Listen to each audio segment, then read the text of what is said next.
Boa tarde a todos.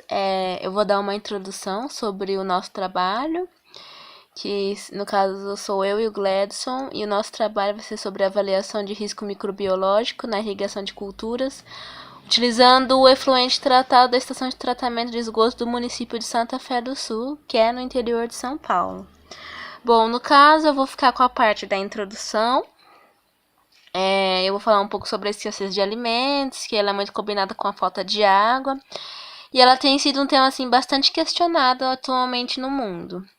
E um dos meios encontrados para poder sanar esse tipo de problema seria o estudo da fertirrigação, que essa fertirrigação, no caso, seria utilizado através do esgoto tratado doméstico das estações de tratamento de esgoto de cada cidade, no caso para irrigar hortaliças, outros tipos de legumes, tais como tomate, alface, pimentão, rabanete, entre outros tipos de culturas.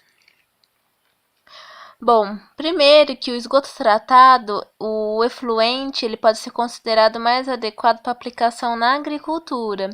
No caso, seria o esgoto doméstico. Agora, de indústria, já pode ter metais pesados, outros tipos de componentes que não podem se adequar para a fertigação de hortaliças.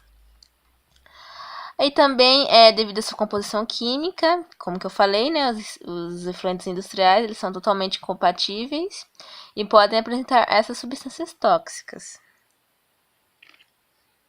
Bom, aqui a gente colocou uma tabela de medidas de controle na redução de patógenos do efluente, que é uma tabela que a gente tirou da Organização Mundial da Saúde, feita em 2006. Aí eles listaram as medidas de controle e a redução de patógenos por unidades log. Por exemplo, no tratamento de esgotos sanitários, a redução vai de 1 a 6. No caso, eu não sei se seria colônias, aqui tá por log, eu não sei mais ou menos como que seria essa conversão.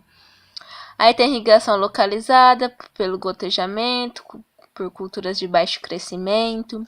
Irrigação localizada, que também seria gotejamento, só que com culturas de alto crescimento. Controle de dispersão de aerosóis, barreira de dispersão de aerosóis, morte de patógenos, lavagem de produtos, desinfecção de produtos e a retirada da casca dos produtos. E no caso, o cozimento, dá para ver aqui o número de redução de cada uma, que varia de acordo com a prática adotada.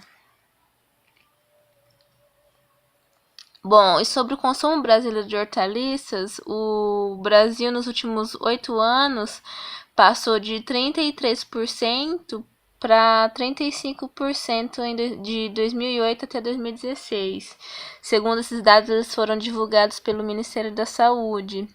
E apenas 1 em cada 3 adultos brasileiros consomem esse tipo de alimentação, pelo menos de 5 dos 7 dias da semana. Bom, e dentre essas hortaliças analisadas, a batata, a cenoura, a cebola e o tomate é um dos mais consumidos, principalmente a batata, que é um dos mais consumidos nos lares brasileiros. Bom, aqui a gente pegou essa tabela do IBGE, que deu uma desconfigurada, sobre as 10 principais hortaliças consumidas no Brasil, por quilo por pessoa por ano. No caso, as principais seriam batata, tomate, cebola, cenoura, abóbora, repolho, alface, chuchu, batata doce e pimentão. Aqui está em quilo por pessoas por ano, a diferença é entre 2002 a 2008. Bom, aqui a gente tem uma tabela que seria a aquisição domiciliar de hortaliças per capita anual, que seria por quilogramas.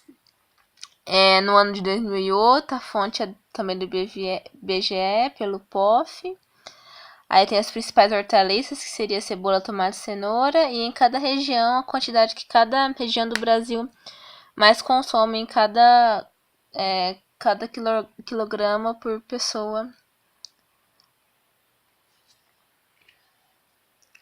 Bom, e o risco de contaminação por patógenos no caso, tem muitos fatores relativos aos hábitos alimentares, no caso que a tendência de ingerir alimentos frescos ou in natura, ou seja, sem cozinhar, sem ser alimentos cozidos, devido a uma medida de preservar o sabor e nutrientes, está sendo uma maneira assim, muito comum entre as pessoas de pegar o alimento cru e comer. Então, nesse caso, devido a esse novo costume, é mais comum o risco de contaminação por patógenos nas hortaliças.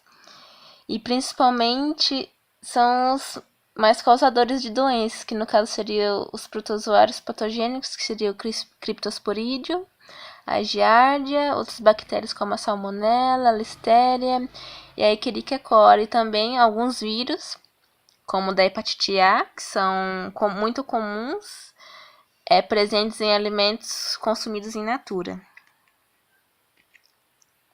Bom, aqui a gente tem uma tabela sobre a lista de perigos biológicos, físicos e químicos relacionados a hortaliças. Aqui embaixo não dá para ver direito, mas tem a fonte, no caso dos autores de onde a gente pegou essa tabela.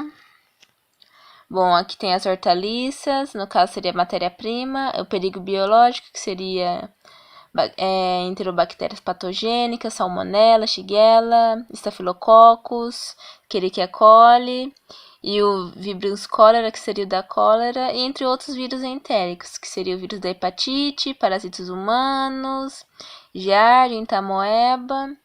No caso, perigo físico, que seria arame, prego, madeira, perigo químico, que seria os pesticidas, agrotóxicos. E aqui eles colocam uma justificativa, que seria contaminação de origem no recebimento, armazenamento, higienização, corte, montagem, manutenção e distribuição. E as medidas preventivas seria a qualificação de fornecedores através de visitas técnicas, e também obedecer intervalos de segurança estabelecidos na aplicação dos pesticidas.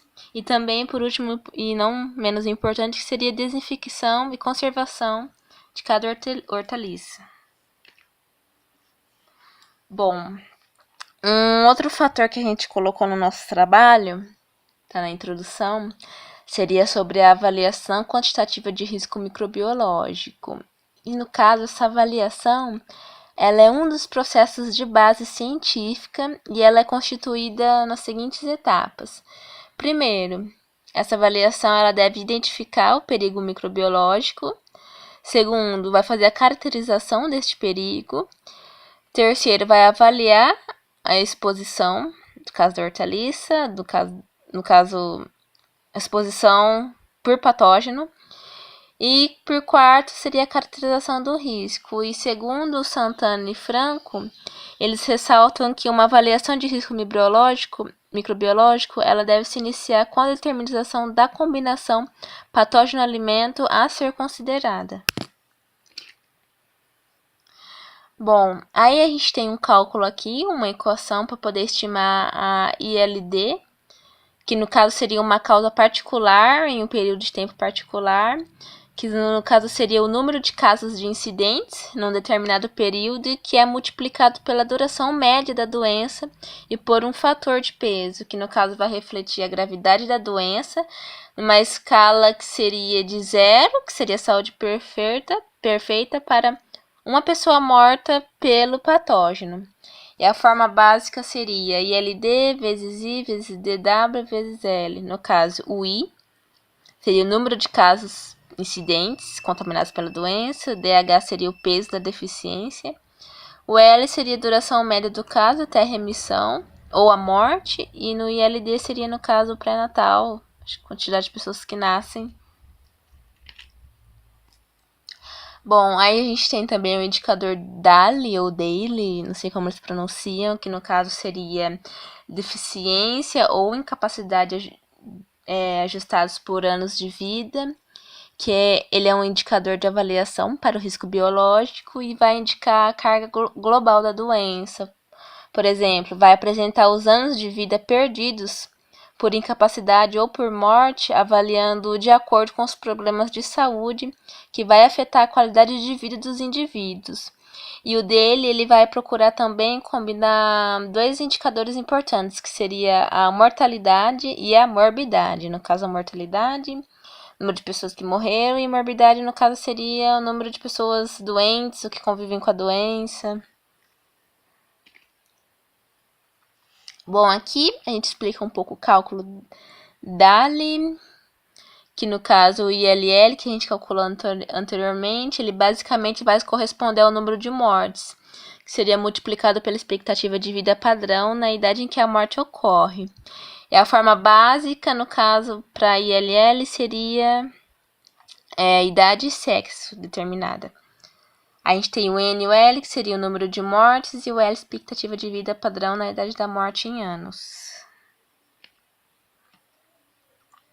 Bom, no caso eu vou focar até o nosso objetivo, que foi o trabalho meu e do Gladson, que o trabalho ele tem por objetivo quantificar o risco microbiológico para a irrigação de culturas como o tomate, da espécie Solanum lycopsychum, a cebola, Dalium cepa, e a cenoura, que seria Daucus carota, e também a alface, que o professor pediu para a gente colocar uma das hortaliças que ele mencionou durante a aula, utilizando o efluente tratado da estação de tratamento de esgoto do município de Santa Fé do Sul. Então, a gente vai avaliar se o esgoto de Santa Fé do Sul é viável ou não para a irrigação dessas culturas.